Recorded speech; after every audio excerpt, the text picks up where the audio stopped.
In this tutorial, I'm going to show you how to make future house, so let's get started.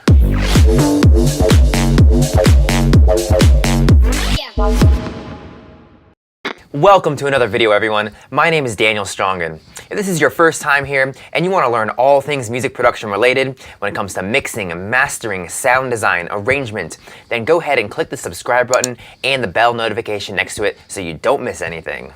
With that out of the way, we're now going to break down the parts of this how to make future house tutorial. It is going to be broken down into 4 different sections. The first section is going to be the main bass sound design and layering. The second section is going to be the supporting basses.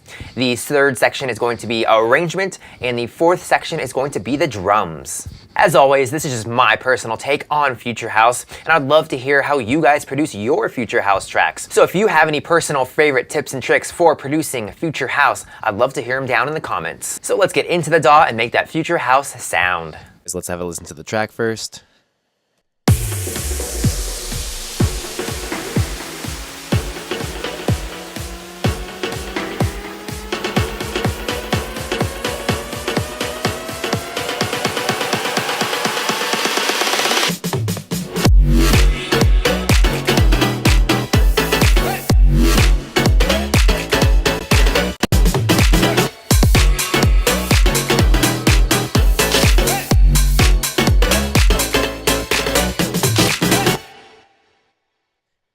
So this tutorial is going to be separated into 4 different sections, so you'll get an in-depth and easy to follow guide on how to make future house. So for the first section, we're going to go over our main sound, that elastic, funky, metallic-y future house pluck. We decided to make it in 6 different layers. So let's have a listen.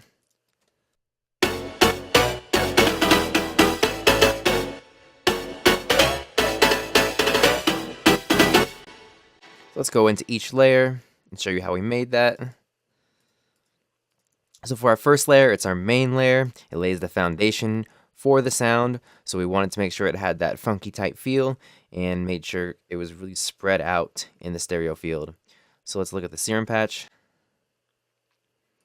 Let's take a listen to just that sound.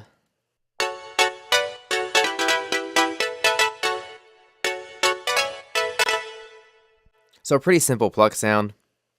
And we just use pretty simple waves, a saw wave and a squarish wave.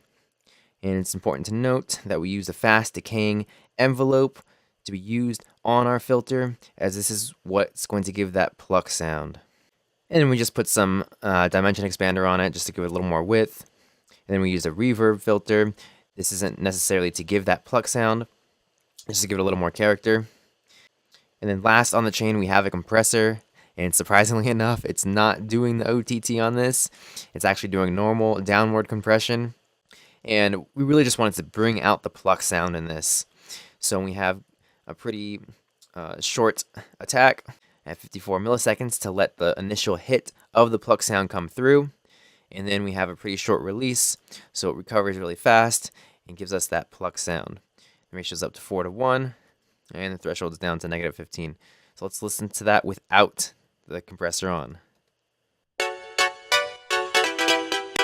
then with. And once again, it is our foundation layer, so we wanted it to be very spread out in the stereo field. So we separated the signal into 2 different channels, pan them hard left and hard right, and on one of the channels, we put on a simple delay, turn it up to 100%, and turn this from sync to time, and turned it up to 19.7 seconds. As this is the Haas delay trick, if you have a delay between around 15 milliseconds to around 30 milliseconds, your ears won't perceive it as a delay. It'll just appear wider to you. So we use this to really spread out the sound. And then lastly, we just have an EQ, just pulling out some mud and brightening up the high frequencies a bit. So that's our first main layer. So then our second layer is another pluck. Let's have a listen.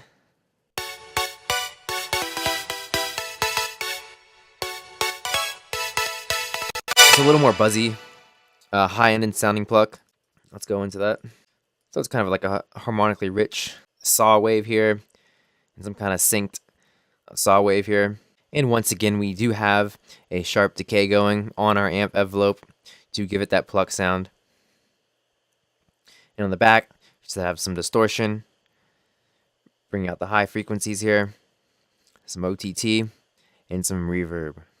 It's a pretty standard. Then at the end we have another EQ, pulling out the low end, pulling out a little mud, and boosting the high end once again. And then for our third layer, we have the noise hit layer or character layer. Let's like listen to that.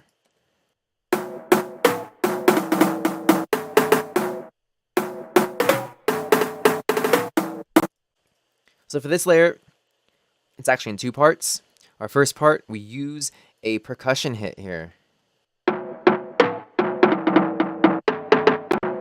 So we just grabbed a nice solid percussion hit, tuned the percussion hit so it would play along with our MIDI notes, and then simply just played it along with our pluck. This adds a lot of character and dimension to the sound that synthetic elements do not. And then on top of that, we layered a white noise hit to let it sizzle through the top end of the mix.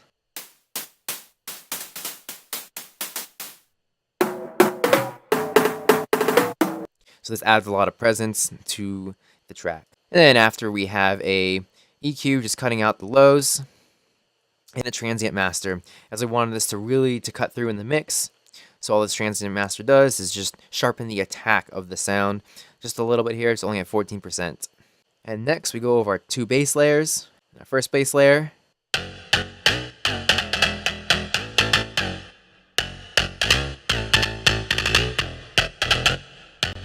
So for this bass layer, we want it to go with the vibe here and be kind of funky.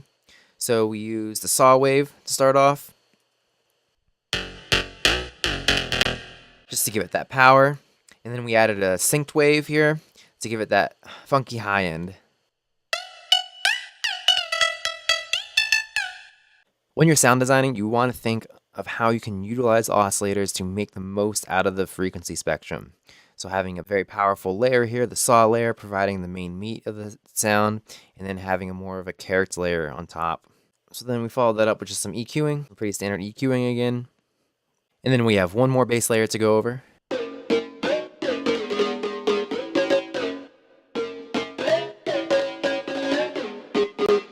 And this layer provides more of a rounded bass sound, not so much in the mid part of the stereo field.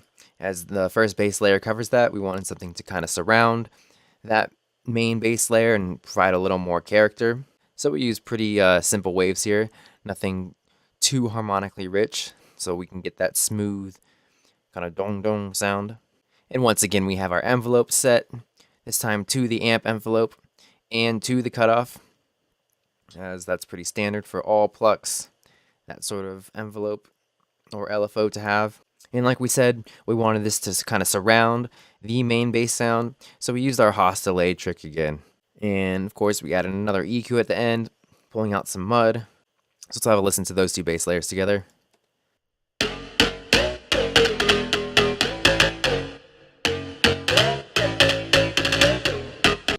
It's more full-bodied sound rather than just having the first bass layer playing. So then our last layer is our sub layer. So this sub layer follows the same notes as the bass that we have going, and the bass follows the root note of the chords that are playing. So let's listen to the sub. So even more like of a mid bass than a sub here. So we took a sine wave and we frequency modulated it with this harmonically rich square wave here. This just provides a lot more character to the sub. This wasn't a traditional sub. We wanted to give it more character, as it was going to be more of kind of a mid bass than a sub bass. So then we put on distortion and over the top compression to bring that out even more. So that's it for part 1. In part 2, we're going to be talking about the downbeat bass and the synths that accompany this drop. So let's have a listen to the bass sound. So kind of a sucky type growling sound. We wanted the sound to signal the start of the drop and to provide a gap in between the progression and to really draw you into that plucky sound. So once again, that's all in the envelopes. As you can see, we use this upward ramping saw envelope on the amp and the frequency modulation and the cutoff to get that sucking type sound. It's also important to note that we do have a separate sub for this downbeat bass. And once again, just a simple sine wave. We didn't do our frequency modulation here, as we wanted this to be a pure tone. It's important to note though that we do have a ramp up saw envelope just like our bass hit, so it'll give the same movement of the downbeat bass, and we just applied that to the cutoff filter. So let's take a listen.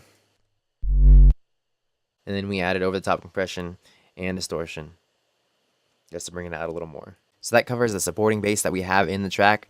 Next we're going to cover the accompanying synths that we have. So our first synth plays right after the downbeat.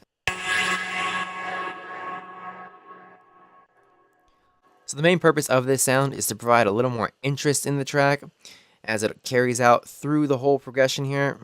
It really just fills out the background and high frequency spectrum, as we'll play it with and without it.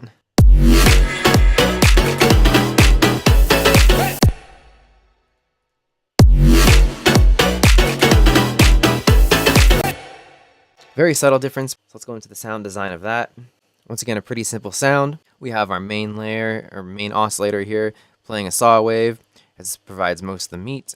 And then we have the FM splat wave, which has a lot of harmonic content and provides more of the character of the sound. And the main thing to take away from this sound, to get that really reverberated, washed out feel for the tail, is to have our reverb before the OTT here. It's important to note the reverb before the OTT. I'll show you the reverb after the OTT, and here's what it sounds like. It's after, before. So the OTT is really bringing out the detail in the reverb there. So anytime you want a really washed out sound to carry through your track, just put an OTT after the reverb. Our next synth we have going is the pad. Now this pad comes in after 4 bars, just to provide a little more movement and progression, or a feeling of progression to the track. So I've listened to that. So all we're doing is playing the root note here in 2 octaves, just to fill out the frequency spectrum. The simple pad, just a lot of harmonically rich content there. Distorting it a little bit, bringing out the highs. Nothing special there. And the EQing, add a little mud and raising up the highs even more.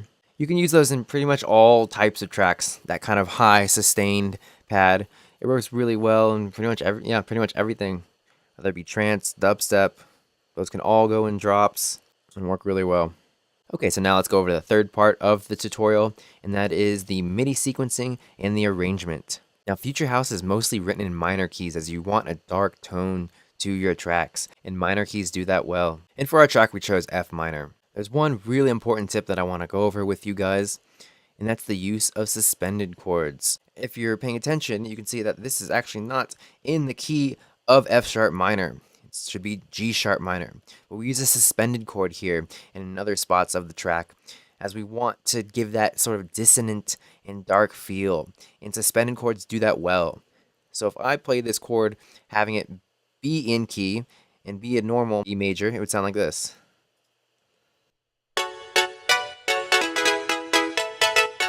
Sounds a little too happy there. But if we add a suspended chord, or move it down to a suspended chord, it gives that dark feel that we want. So it's great to use suspended chords in your Future House progressions. So once you got your progression written out, you'll want to arrange your MIDI. Now Future House relies on a lot of quick plucky stabs. So we use a lot of 16th and 32nd notes to get that done. There's also one more important tip that I want to share with you guys when you're writing your progressions, and that's to push your notes a little bit forward on the grid when you're writing them. As you can see, if we zoom in here, the notes right here, they're a little bit ahead of the beat. This will give you a more urgent, fast-paced feel to your Future House tracks. And also the reverse can be applied as well. So let's say you have this, progression in your verse or something like that. You can put the notes kind of behind the beat here to slow it down a bit. And then once again, push it back forward in the drop. So now we can move on to the placement of the other synths and basses. So for our downbeat bass, that's pretty common to have it on the downbeat every 2 bars, every 4 bars. Lots of electronic music uses downbeat basses, as it sets you up for the upcoming sounds and gives you a break between those sounds. And we also chose to use the synth hit. Now, the synth hit could have been placed you know, other spots, but we chose right after the downbeat bass as we wanted to kind of just go throughout the entire progression here. And that reverb tail just carries on out nicely into the track.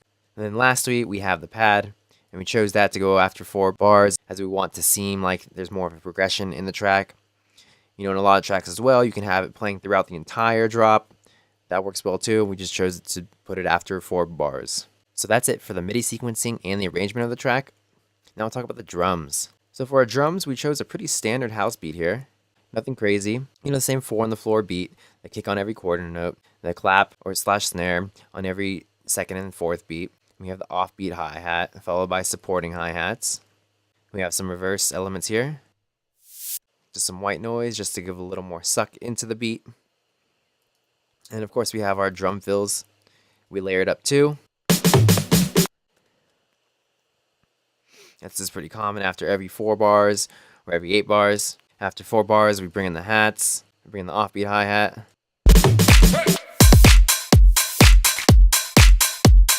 Pretty standard. Those can also go at the very beginning of the drop as well. Then maybe you can go in with the clap second, just keeping the hi-hat, whatever your preference or whatever works well with the track.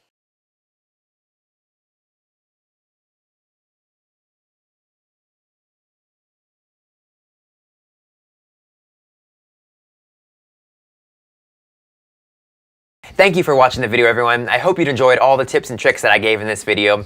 And if you want to learn more about electronic music production when it comes to mixing, mastering, arrangement, and sound design, go ahead and hit the subscribe button. And if you guys haven't already, head on over to SoundShockAudio.com, as there are tons and tons of music production resources, all for free for you guys to use.